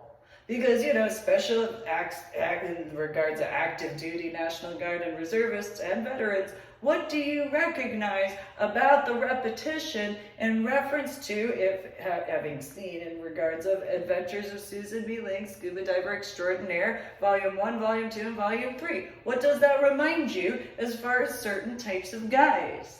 And in specific certain types of guys, because what would that reference be regarding my ex-father-in-law? What would that mean? What would that translate to? My scuba diving is not intended for civilian recreational scuba divers whatsoever. At all. Not in any capacity of. And so that's why I gave warning after warning after warning after warning. And so, yeah, I don't deny, okay, I can do consulting and teaching and stuff like that, but that particular set of what have you is a very different capacity in reference to my creation of the underwater travel system. There are certain guys only that reference to that situation. And I am the one who makes that decision because I'm the one who's about life. Just pointing that out there. It's not something that civilian recreational scuba divers, especially in that reference, have any right to. Because they wouldn't know where to begin. And I don't care what their backgrounds are. You wouldn't know what to do. So, yeah, sure, you think that it's just the certification. You take a look at my dominant mentor program as far as the electives are concerned. We were told we only, after a certain point, I learned that you only needed 3 for the dominant mentor program.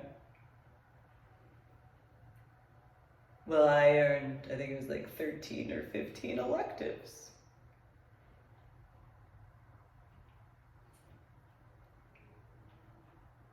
I know, how do you see that in regards of earning 26 scuba diving certifications? But again, to my background, in comparison. And those books are only in reference to the certifications. That's not the actual amount of my scuba dives or my scuba dive work. I know better. It's one of those, I'm medically retired from the Army after having been invited to MAST. And yeah, no, that's cute that you think that Kelly Air Force Base and Camp Bullis Army Base and Randolph Brooks Air Force Base are retired bases in the military. That's cute. Yeah, no. Kind of similar if you look online as far as the measurements of the Vandenberg, and you have the capability of going to, like, I don't know, a coastline somewhere and see a boat. And so if you actually look at the measurements of the Vandenberg online, and you take a look at the official YouTube video of mine where I'm walking around the Lexington, it's not much, because those measurements take in consideration. So, and that's the Lexington, that's not the Nimitz class, which the Vandenberg is a part of. So you got, Bremerton Naval Shipyard out off of Washington State. And yeah, that's the class of the boat. It's the class of the boat. And so, I read that the Vandenberg was in a movie. Well, maybe there are some people who were a part of that movie who could say, that was a big boat.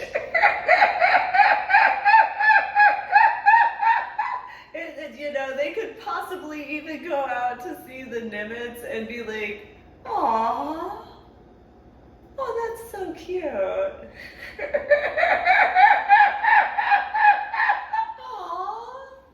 that's what they think that looks as far as size. Aw, oh, that's cute.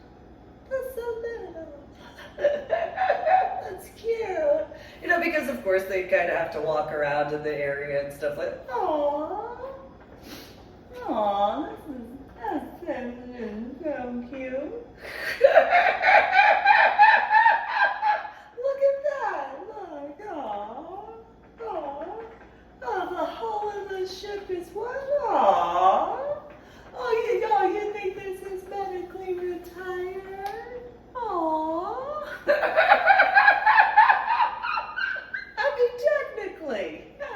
Technically. But maybe there's what are you guys doing on the jetty? Are you being safe?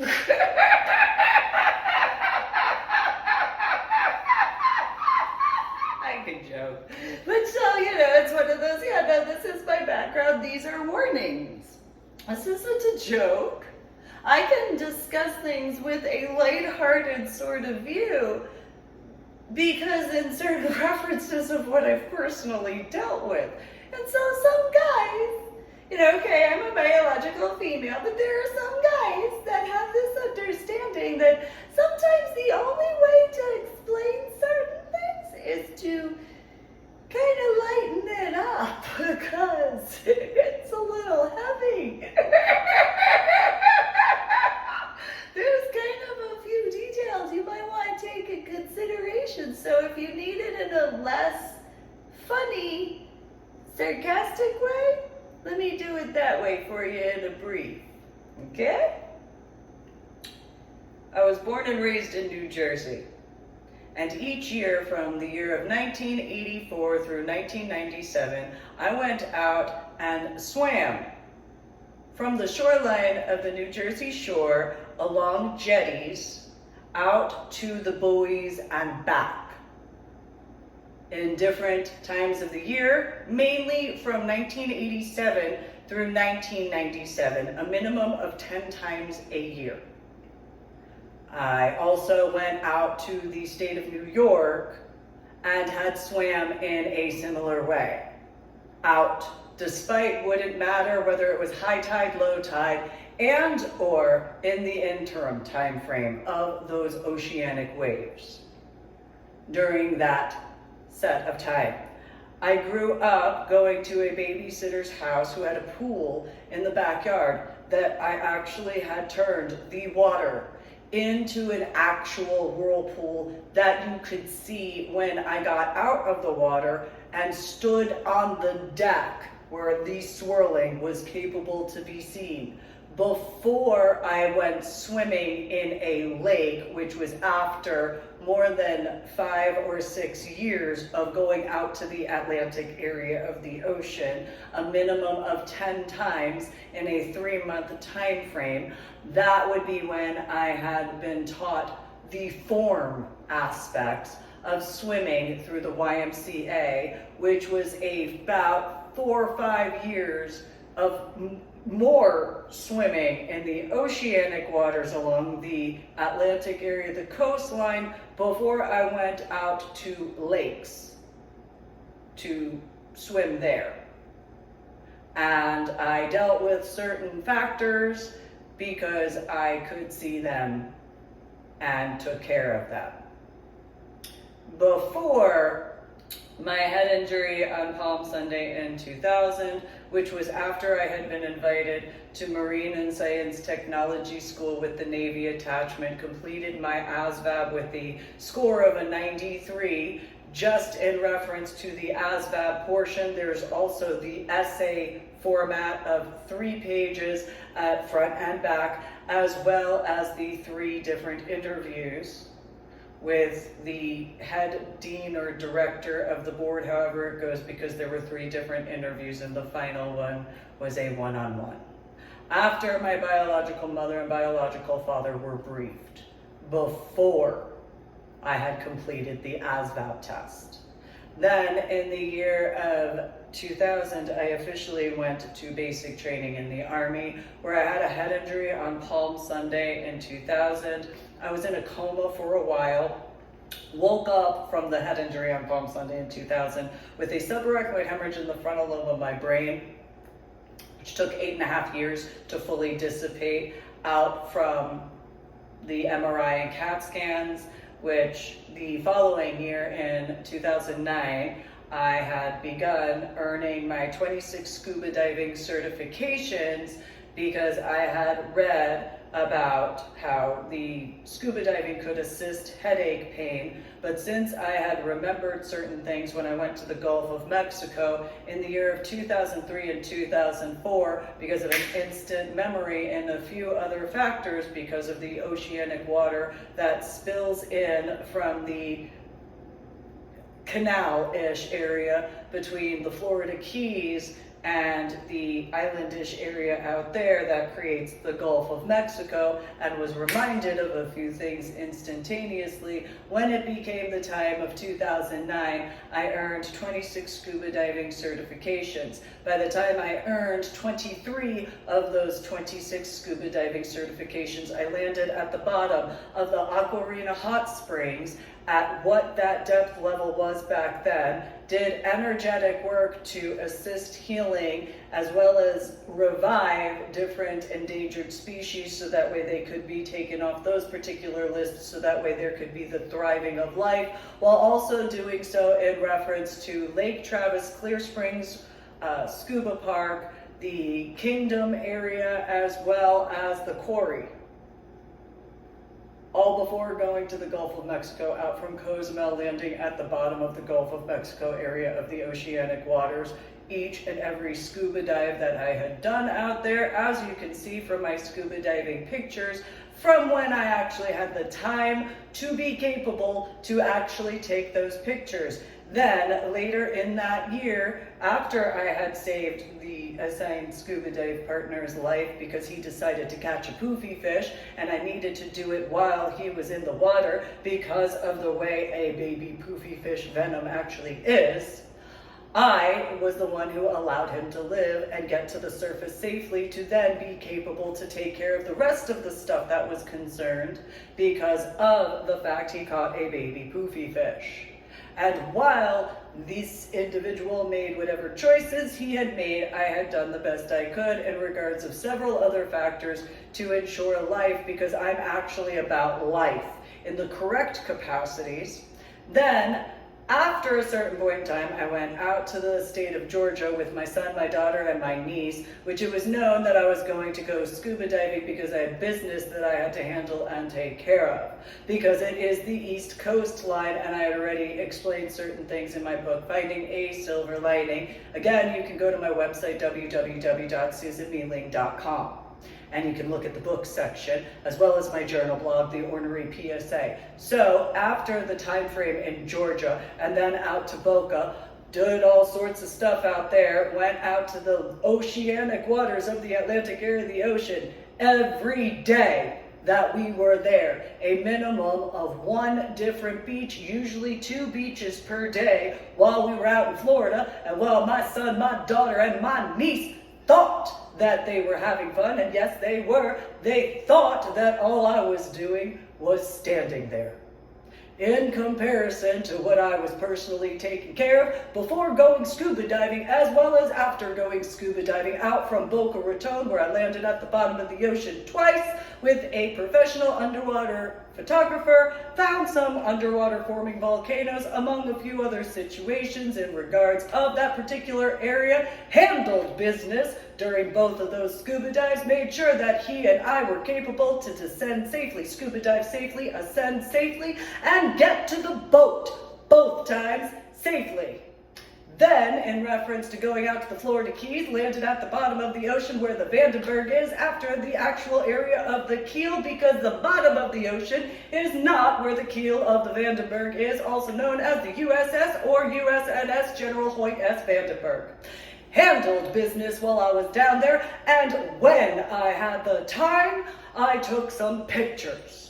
Then I surfaced to do safety intervals or safety stops before safely getting to the surface of the ocean, where I was reeled in by one boat, who then made a radio call to the actual boat that I was on, explained what occurred, showed them the pictures that I had taken because of what time I did have to actually take pictures when I was down there taking care of business.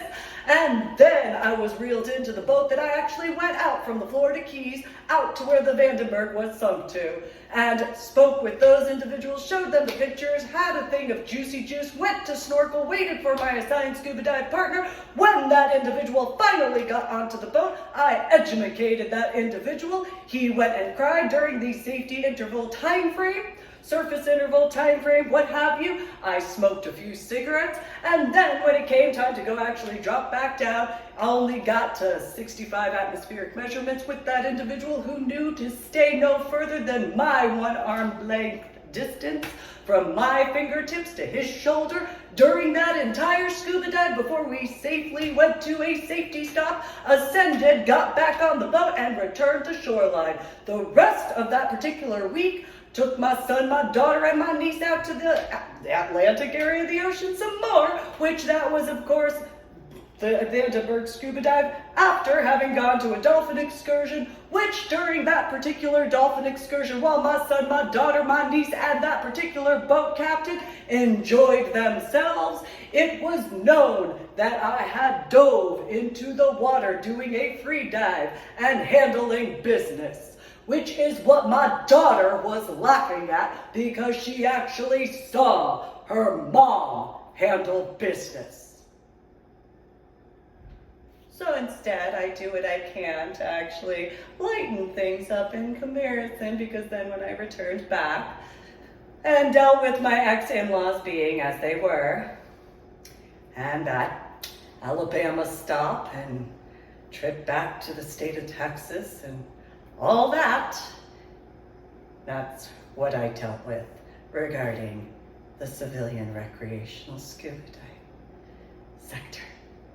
So I do what I can to be lighthearted because, you know, there are certain types of people in the civilian recreational sector or the civilian sector that sometimes they get a little sad when I get, you know, a little, you know, just as myself. So maybe that makes a little more sense when, you know, here's some satirical comedy in regards to explaining things. You know, because sometimes those types of individuals who aren't necessarily accustomed to certain things, they don't handle that type of directness very well. So sometimes I have to, you know, filter myself because, you know, I'm a biological female and they're accustomed to males being that way in comparison. Or if there's a female who does it, usually they deal with the same exact thing unless they're in a particular employment, and that's a different thing compared to my particular work. And so there's that misunderstanding regarding certain types of males more specifically, but sometimes some of those females, because then sometimes, you know, it's, you sound like my mom and my dad put together. Well, you know, I also don't view scuba diving in a recreational sort of way. So that's probably why. That might be a key factor, because I also know as far as my background. So those clarifications and verifications through the ornery PSA on my website, www.susanmeeling.com, might make a little bit more sense now. And if you need to reread them, please do. Additionally, go and like and this particular official YouTube video of mine, go watch and listen to all my prior official YouTube videos on my official YouTube channel. Make sure to like them, and if you're gonna leave a comment on whichever one, please do make sure, as far as making a comment on my official YouTube video, please do have respected etiquette. Please do subscribe to my official YouTube channel and go to my website, www.susanmeeling.com. Thank you for tuning in, and you have a good day.